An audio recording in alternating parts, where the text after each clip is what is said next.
सौरभ के परिवार को तो रख ही नहीं पाई वो जो आई उसने यहाँ घर में लड़ाइयाँ शुरू कर दी। उसकी जेब में अगर पैसे भी नहीं होते थे वो हमसे कहता था यार, जब उसको बिल्कुल घर वालों उसने बेदखल कर दिया, वो बिल्कुल टूट चुका था फाइनेंशियली। उसने कहा यार बेटी की तबीयत ख़राब है, उसको दवाई लानी है, कुछ करना है।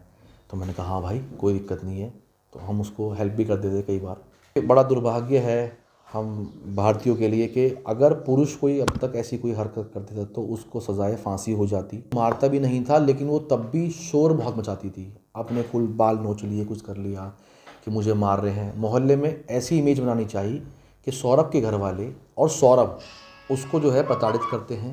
लेकिन चूंकि यहाँ एक ये महिला है तो इस महिला के लिए ना तो सौरभ के लिए कोई कैंडल मार्च हुआ, ना ही उसके घर वालों में कोई ऐसा एक्शन हुआ। उसके घर वाले घर बैठे हैं, स्टेटमेंट दे रहे हैं, उनकी शक्लें बता रही हैं कि उन्हें कोई इस बात का दुख नहीं है कि मैं अपने मतलब रहन सहन में बढ़िया पहनना, मेकअप करना, अच्छे कपड़े लाना, उसको बढ़िया फ़ोन का शौक़ था। ये सब चीज़ें उसको शुरू हुई सौरभ के साथ आने के बाद, क्योंकि अपने घर से वो इन सब चीज़ों को अवेल नहीं कर सकती थी। भूमिका रचने का प्रयास करा लेकिन उसमें वो नाकामयाब रही, क्योंकि सब लोग सौरभ और सौरभ के परिवार को बखूबी जानते थे पूरे मोहल्ले में। अक्षय जी, आप सौरभ के क्या लगते हैं?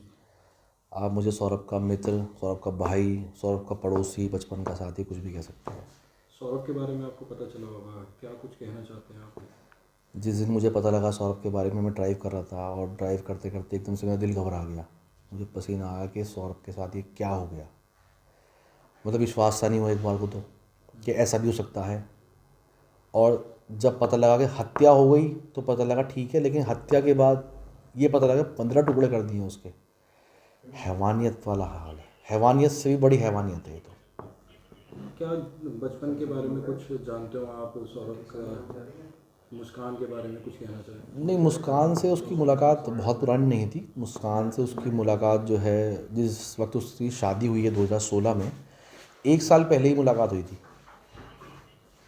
तो 1 साल ही उनका अफेयर चला, सौरभ ने फिर शादी कर ली। मुस्कान चूँकि बहुत सुंदर थी तो सौरभ उसको बहुत पसंद करता था, उसको बहुत प्यार करता था। मुस्कान सौरभ के पैसे के पीछे थी डे वन से ही, क्योंकि सौरभ अपने घर से फाइनेंशियली बहुत अच्छा था। शुरू से हम देखते थे बढ़िया बाइक, बढ़िया पैसा खर्च करना, पार्टी जोन वाला बंदा था, मौज मस्ती, ये सब था सौरभ का। परिवार को किस तरीके से रखती थी मुस्कान? कि अपने परिवार को या सौरभ के परिवार को, अपने परिवार? सौरभ के परिवार को तो रख ही नहीं पाई वो जो आई उसने यहाँ घर में लड़ाइयाँ शुरू कर दी अननेसेसरी। जो हमारी अम्मा है, अम्मा बोले तो सौरभ की जो मम्मी है, उनके साथ अननेसेसरी लड़ाई करना। सौरभ का जो बड़ा भाई बबलू, उस वक्त उसकी शादी नहीं हुई थी, उनसे बदतमीज़ी करना, जबकि बबलू बहुत शांत प्रवृत्ति का आदमी है, रिजर्व नेचर है उसका। वो ज़्यादा गली में भी बहुत ज़्यादा किसी से बात नहीं करता है, लेकिन उसका उससे विवाद भी रहने लगा। हमारा घर चूँकि बिल्कुल सामने था, कुछ हमारे घर में किराएदार उस वक्त रहते थे, वो छत पे सोते थे। तो सौरभ उसको मारता भी नहीं था लेकिन वो तब भी शोर बहुत मचाती थी, अपने फुल बाल नोच लिए, कुछ कर लिया कि मुझे मार रहे हैं। मोहल्ले में ऐसी इमेज बनानी चाहिए कि सौरभ के घर वाले और सौरभ उसको जो है प्रताड़ित करते हैं, उसको जो है मारते पीटते हैं, एक फिज़िकली हरासमेंट उसके साथ होता है। उसने ऐसी भूमिका रचने का प्रयास करा लेकिन उसमें वो नाकामयाब रही, क्योंकि सब लोग सौरभ और सौरभ के परिवार को बखूबी जानते थे पूरे मोहल्ले में। बेटी से सौरभ कितना प्यार करता था? बेटी से अपने बहुत प्यार करता था वो। भाई पिता बनने का एक अनुभव, आज मैं भी पिता हूँ तो मैं जानता हूँ कि पिता बनने का अनुभव कैसा होता है। सौरभ बहुत खुश था, अपनी बेटी से बहुत प्यार करता था। उसकी जेब में अगर पैसे भी नहीं होते थे वो हमसे कहता था यार, जब उसको बिल्कुल घर वालों उसने बेदखल कर दिया, वो बिल्कुल टूट चुका था फाइनेंशियली। उसने कहा यार बेटी की तबीयत ख़राब है, उसको दवाई लानी है, कुछ करना है। तो मैंने कहा हाँ भाई कोई दिक्कत नहीं है, तो हम उसको हेल्प भी कर देते कई बार। ऐसा था। मुस्कान का अपनी बेटी के प्रति इतनी रुचि नहीं दिखाई दी कभी भी। वो जो है अपनी मौज मस्ती में, अपने मतलब रहन सहन में बढ़िया पहनना, मेकअप करना, अच्छे कपड़े लाना, उसको बढ़िया फ़ोन का शौक़ था। ये सब चीज़ें उसको शुरू हुई सौरभ के साथ आने के बाद, क्योंकि अपने घर से वो इन सब चीज़ों को अवेल नहीं कर सकती थी। उनका स्टैंडर्ड नहीं था ऐसा।